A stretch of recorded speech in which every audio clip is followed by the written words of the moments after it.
Hallo zusammen, ich bin Simona. Das ist mein Zuhause. Herzlich willkommen.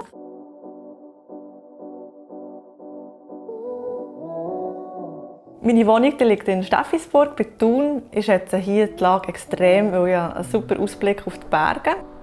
Seit einem halben Jahr habe ich eine Mitbewohnerin, und zwar ein herziges Büssi, das Soleil heisst. Es ist eine 2,5-Zimmer-Wohnung. Ich zahle hier 1150 Franken Miete im Monat.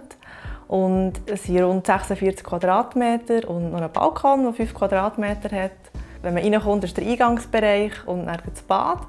Und auf der rechten Seite ist dann das Wohnzimmer, in der Mitte die Küche und auf der anderen Seite noch das Schlafzimmer. Und das Schlafzimmer und das Wohnzimmer sind genau identisch von der Grösse, von der Zimmergrösse. Wohnen ist mir extrem wichtig. Ich brauche einfach einen Rückzugsort, wo ich mich wohlfühle, wo ich entspannen kann. Speziell an meiner Wohnung ist, dass ich extrem viele verschiedene farbige Wände habe. Und im Schlafzimmer sind es sogar 3 verschiedene Farben geworden. Die erste Wand, die ich hier gestrichen habe, ist die graue. Mit Grau liegt man immer richtig. Hier ist noch meine rosafarbene Wand, altrosa, gefällt mir auch extrem gut.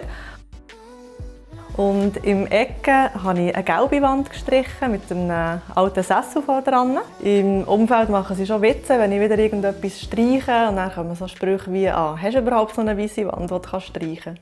In meiner Wohnung verbringe ich sehr viel Zeit in meiner Küche, weil ich koche liebend gerne und ich tue in meiner Küche auch tanzen oder manchmal hocke ich auf der Küchenabdeckung und mit einer Freundin telefonieren.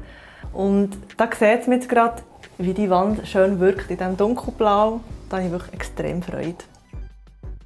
Das ist ein altes Küchenbuffet, das ich gekauft habe. Das war in einem extrem schlechten Zustand und ich habe das zusammen mit meinem Vater komplett restauriert.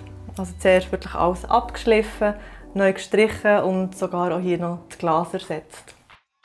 Also was mir besonders am Herzen liegt, sind die Bilder, die man hinter mir sieht. Die habe ich in Bali gefunden. Ich bin viel morgen früh bei Sonnenaufgangsstimmung spazieren in den Reisfeldern. Und dann habe ich eine kleine Kunstgalerie entdeckt mit diesen schönen Bildern und habe mich direkt in die Bilder verliebt und musste sie dann heimnehmen. Jedes Mal, wenn ich hier Yoga mache und meditiere und hierher schaue, dann habe ich einfach ein das Bali-Feeling. Ja, also gerade in meinem Wohnzimmer habe ich sehr viele Designstücke aus den 50er, 60er Jahren. Mir gefällt das einfach so Retro, Secondhand-Sachen, weil die Möbel erzählen eine Geschichte. Mir gefällt auch das Teakholz sehr gut. Ich bin grundsätzlich ein Fan vom nordischen Design. Also ich habe weiter als Tool und die kosten neu 1400 Franken. Und hier ist eine japanische Kokeshi-Puppe. Die ist an Hand bemalt und drechselt.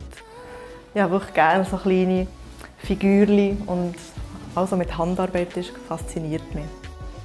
Der Monkey von Kai Voisen, auch mit Teak und Limba-Holz.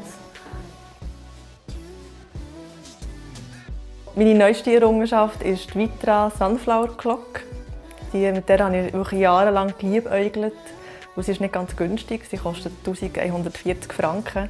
Aber jetzt habe ich wirklich gespart und mir die gegönnt und ich bin so Fan von dieser Uhr. Also ich würde sie jederzeit wieder kaufen. Ich arbeite als Kundenberaterin und bin nebenbei in der Raumgestaltung tätig, selbstständig. Ich kann es jedem empfehlen, Mut zur Farbe. Und vielleicht kann ich sogar ein paar Leute motivieren mit diesem Video.